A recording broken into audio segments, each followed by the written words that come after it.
Hello दोस्तों, कैसे हो? Welcome to the channel. इस वीडियो में मैं आपके लिए परफेक्ट वर्ल्ड के लेटेस्ट एपिसोड यानी कि एपिसोड 126 को डिटेल में एक्सप्लेन करूंगा। परफेक्ट वर्ल्ड के पिछले एपिसोड में हमने देखा था हमारा हीरो सी हाओ अपने ग्रैंडफादर से मिल जाता है। इन लोगों की एक बहुत ही इमोशनल हार्ट टचिंग मुलाकात होती है, पर फाइनली वो लोग वहाँ से आगे बढ़ जाते हैं। आगे बढ़कर जब वो अपने ग्रैंडफादर को देखता है, उसे पता चलता है कि उसके ग्रैंडफादर की तबीयत खराब है। और अब आगे परफेक्ट वर्ल्ड की ये एपिसोड स्टार्ट होती है, जहाँ हम देखते हैं सिहाओ के ग्रैंडफादर बैठे हुए हैं। सिहाओ को देखते हैं, ड्रिंक का एक सिप लेते हुए कहते हैं, वाह, जैसा मैंने सोचा था, मेरा ग्रैंडसन एकदम वैसा ही निकला। एक आदमी के ऊंचे सपने होने चाहिए, बड़ा एम्बिशन होना चाहिए। इधर आओ, मैं तुम्हें कुछ देता हूँ। ग्रैंडफादर एक चीज निकालते हैं। इस चीज को the true blood rune of demon emperor कहा जाता है। वो बताते हैं इसकी हेल्प से सिहाओ अपने बॉडी को और भी ज्यादा स्ट्रॉन्ग बना सकता है। सिहाओ ये सब देख रहा है, खुश है, पर वो सोच रहा है ग्रैंडपा अभी तक इतनी ज्यादा मुश्किलें झेले, लेकिन अभी भी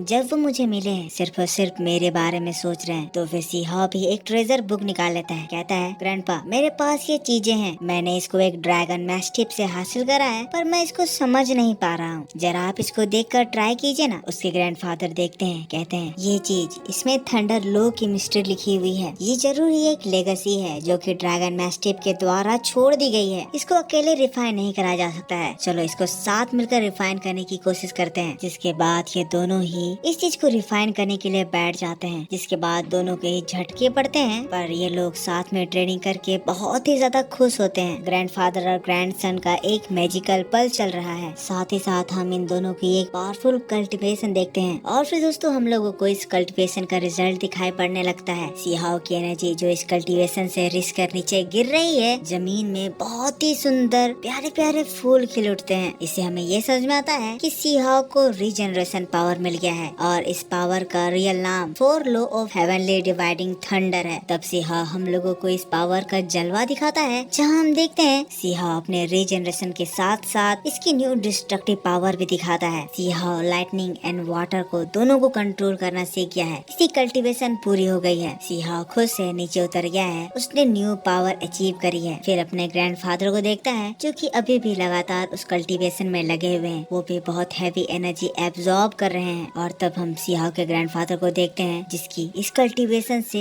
2 अलग अलग कलर्स के रिंग निकल आते हैं। सिहाओ देखकर बोल उठता है, ग्रैंडपा क्या ये भी द लॉ ऑफ थंडर की पावर है? ग्रैंडफादर बताते हैं, हाँ, मैंने इसके ऊपर बोन रुइन को कार्व कर दिया है, जो कि मेरे डीमन गॉड हेरिटेज से पेयर बना ली। इससे 2 तरह के थंडर विंग्स का फॉर्मेशन हुआ, the darkness and the light thunder wings. पर अभी भी ये कंप्लीट नहीं है, क्योंकि अभी तक ये अपने पीक पर नहीं पहुंची है। सिहाओ कहता है, ग्रैंडपा हाँ, मैं भी अपने इस न्यू पावर के बारे में यही सोच रहा हूँ। मुझे भी लग रहा है मुझे भी इस पावर को मास्टर करने के लिए एक स्टेप और आगे जाना होगा। लेकिन फिर कहता है, पर अभी के लिए हमें यहाँ से निकलना होगा ताकि हम उस आदमी से मिल सके। वो लोग वहाँ से आगे बढ़ रहे थे, लेकिन तभी वहाँ पे एक आवाज सुनाई देती है जो कि उन सभी लोगों को रुकने को कहती है, जहाँ पे हो वहीं रुक जाओ, इनहेरिटेंस लैंड खुल गया है और सुप्रीम बीइंग युआन टियान की ट्रेजर ब्लड अपीयर हुई है। ये अनाउंसमेंट दोस्तों लोगों को रोकने के लिए था, पर ये चीज सुनकर सिहाओ और उसके फादर तुरंत ही उस जगह पर चल पड़ते हैं। फिर हम लोग लैंड ऑफ हेरिटेज को देखते हैं, जहाँ पे सिहाओ और उसके फादर लैंड हो चुके हैं और उस जगह पे हम उस सुप्रीम ब्लड देखते हैं। ग्रैंडफादर सिहाओ को बता रहे हैं युआन टियान एक सुप्रीम बीइंग था जो कि पूल ऑफ इमोर्टल में से निर्वाणा को अचीव करते कहते रह गया था, पर जाते हुए वो अपना हाईएस्ट ट्रू ब्लड छोड़ के गया उस स्पेसिफिक पर्सन के लिए जो कि उसको एक्सेप्ट कर सकता था। लगता है ये सारे रूमर्स सही हैं, वो ब्लड हमारे आंखों के सामने है। सिहाओ उसको लेने के लिए जाने लगता है, तो फिर ग्रैंडफादर उसको रोक देते हैं। इसीलिए रोकते हैं क्योंकि ये अनाउंसमेंट को सुनकर बहुत और लोग भी आने वाले हैं। फिर ग्रैंडफादर सिहाओ को वो आइडल देते हैं जो कि वो अपर वर्ल्ड से हासिल कर रहे थे, ताकि सिहाओ अपना रूप बदल सके। जिसके बाद सिहाओ अपना रूप बदलता है और दोस्तों जैसा कि अंदाजा लगाया गया था, एक स्ट्रॉन्ग पर्सन उस सुप्रीम ब्लड को हासिल करने के लिए पहुंच जाता है। अगले ही पल हम देखते हैं वो उसको हासिल करता है और फिर उसको एक बोन प्लेट मिलता है। वो उसको हासिल करने के बाद उस दरवाजे के पास जाता है, लेकिन एक पर्सन पीछे से आता है जिसको भी वहाँ पे वो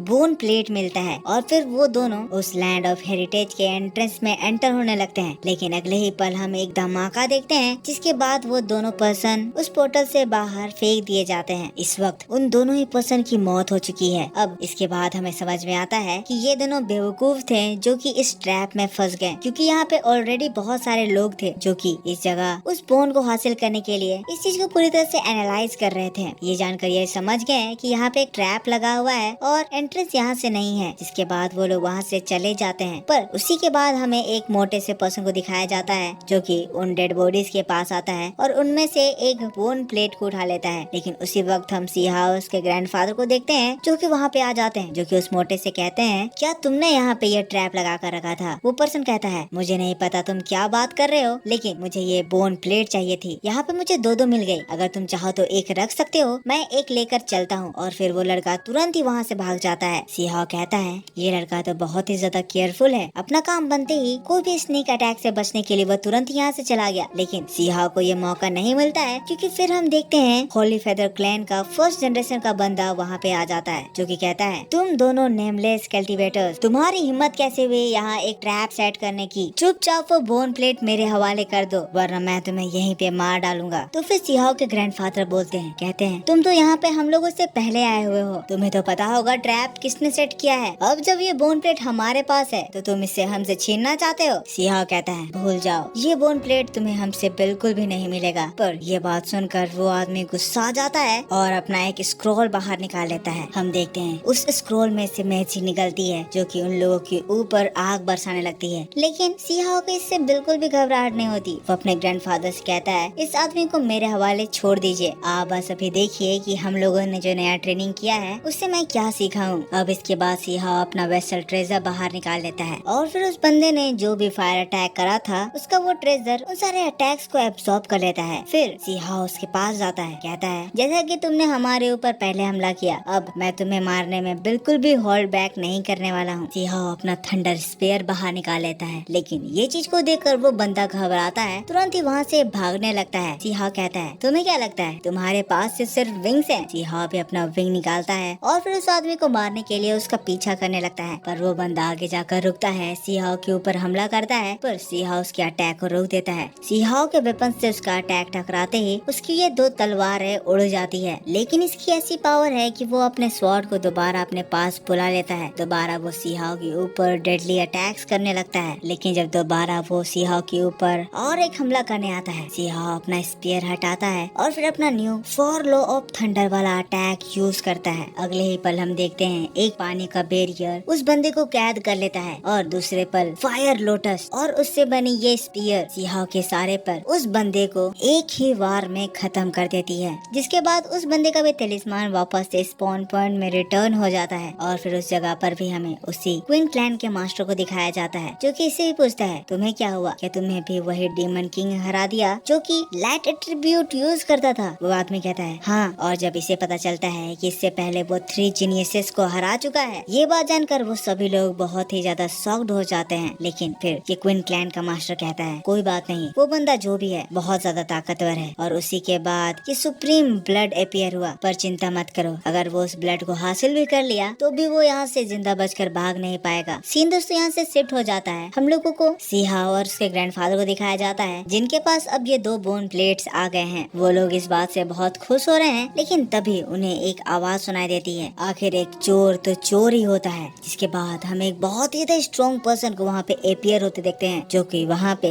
बाहर से इस जगह पे डायरेक्ट पोर्टल के जरिए अपीयर होता है। हम देखते हैं उसके साथ मिस मू भी है। अब मिस मू को देखकर फिर सी हाउ हंसने लगता है, कहता है, मू चैन, वो तो हम लोगों की पर्सनल प्रॉब्लम थी ना, हम लोग इसको बाद में प्राइवेटली सॉल्व भी कर सकते थे। इस बीच किसी आउटसाइडर को बुलाने की क्या जरूरत थी? मिस मू उसको जवाब दे रही थी, लेकिन वो बंदा कहता है, एक फेरी को किसी को भी जवाब देने की जरूरत नहीं है। जिसके बाद वो बंदा सी हाउ को मारने के लिए अपना वेपन निकाल लेता है। फिर ये देखकर फिर सी हाउ के ग्रैंडफादर आगे आते हैं। सी हाउ से कहते हैं, हावर्ड, तुम पीछे हट जाओ, तुम इस जगह पे नए हो, तुम यहाँ के डार्क एनर्जी से उतने ज्यादा वाकिफ नहीं हो। तो फिर सी हाउ कहता है, ग्रैंडपा, ये मुझसे फाइट करना चाहता है, इसीलिए आप मुझे इससे फाइट करने दीजिए, चिंता मत करिए, मुझे कुछ नहीं होगा। इसके बाद उसके ग्रैंडफादर वहाँ से हट जाते हैं। सी हाउ उससे फाइट करने के लिए रेडी हो जाता है और उसके तुरंत बाद ही वो बंदा सी हाउ के ऊपर अपने स्पीयर से हमला कर देता है। सी हाउ अपना ट्रेजर वेसल निकाल कर उसके हमले को रोकता है और उसका यह अटैक न्यूट्रलाइज हो जाता है। दोनों ही ऑपोजिट डायरेक्शन में चले जाते हैं। लेकिन इस टक्कर से सी हाउ को रियलाइज हो गया है कि ये बंदा बहुत